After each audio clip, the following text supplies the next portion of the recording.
Welcome to FPL Clueless. This is episode 4 of my journey aiming for number 1 in FPL this season.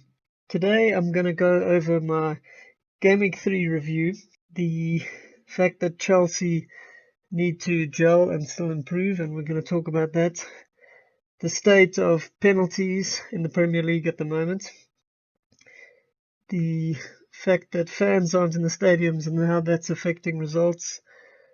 We'll talk about a possible wild card for me soon, and finally preview my Game Week 4 team. So first off, we're going to look at the Game Week 3. It was a strange week. It was a very low scoring game week, I think, for a lot of people.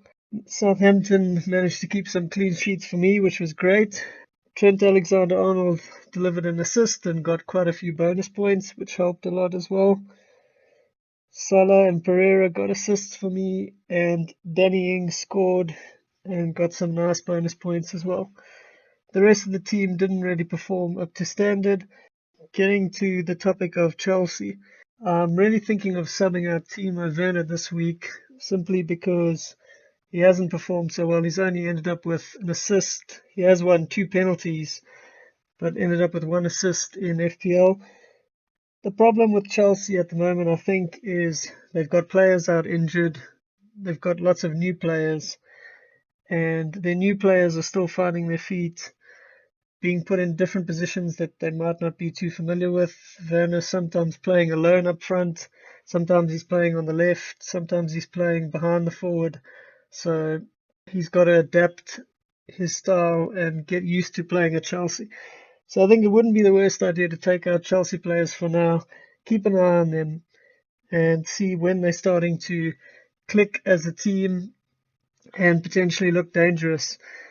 That will probably give us time to think about who 1 or 2 of the best attacking assets are, and you could potentially get those 2 players in when you think they're going to score some big points. So Chelsea is a team to keep an eye on. I definitely think they will do well going forward, but they just need time. Right, the next thing is the state of penalties, and I'm sure everyone is well aware that a lot of teams have been conceding penalties. I think there's been a ridiculous number, like 18 penalties, maybe even 20 penalties conceded in the first 3 weeks. And compare that to last season, there was, I think, only about 8, maybe even less. They definitely did show a stat on that, and it is quite scary. So what this means is you've got to maybe look to get some penalty takers in to the FPL teams going forward, because if there's a lot of penalties, obviously going to get a lot of goals. And I would recommend getting the players in from teams that attack a lot and have the potential to win a lot of penalties. Players who are spot kick takers in all the teams, especially the attacking teams, will be quite valuable. Jamie Vardy's one that springs to mind. Leicester somehow won a lot of penalties on the weekend. I don't know if they'll do that every week, but if they get 1 penalty every couple of games, then Jamie Vardy could be worth a pick. Danny Ings and Jimenez are both on penalties for their teams by the looks of things, which is great. Fernandes is obviously on penalties for Manchester United. Salah and De Bruyne for Liverpool. So a lot of key players are on penalties, and players like that you should probably think of getting in your team because they can score from open play, they can get a lot of assists as well, and they're going to be taking penalties, which it's never a bad thing. The next thing is the fact that no fans are allowed in the stadium yet and how that's affecting results at the moment. So from what I can see, it's very difficult to predict results at the moment. There were a couple of bizarre results on the weekend.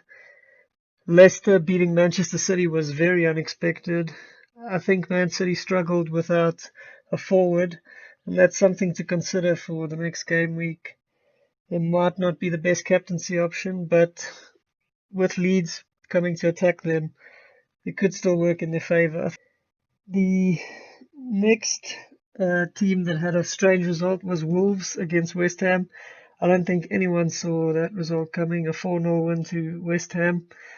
Wolves have been a very solid team throughout the Premier League, and hopefully that's just a one-off result, something that might not continue.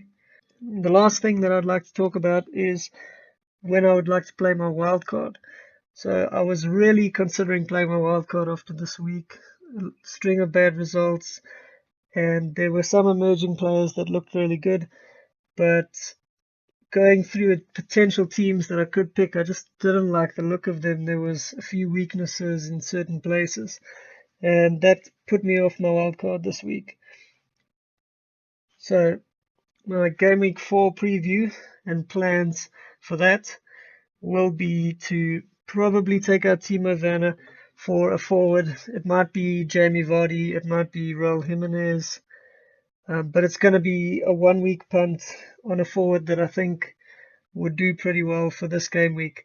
And then the following week, I'm going to play my wild card for sure over the international break. All of the transfers will be done, and of course, there'll be a lot of things set. Things will look a lot clearer. So I think it'll be a good time to play my wild card, take advantage of how things are changing between all the teams.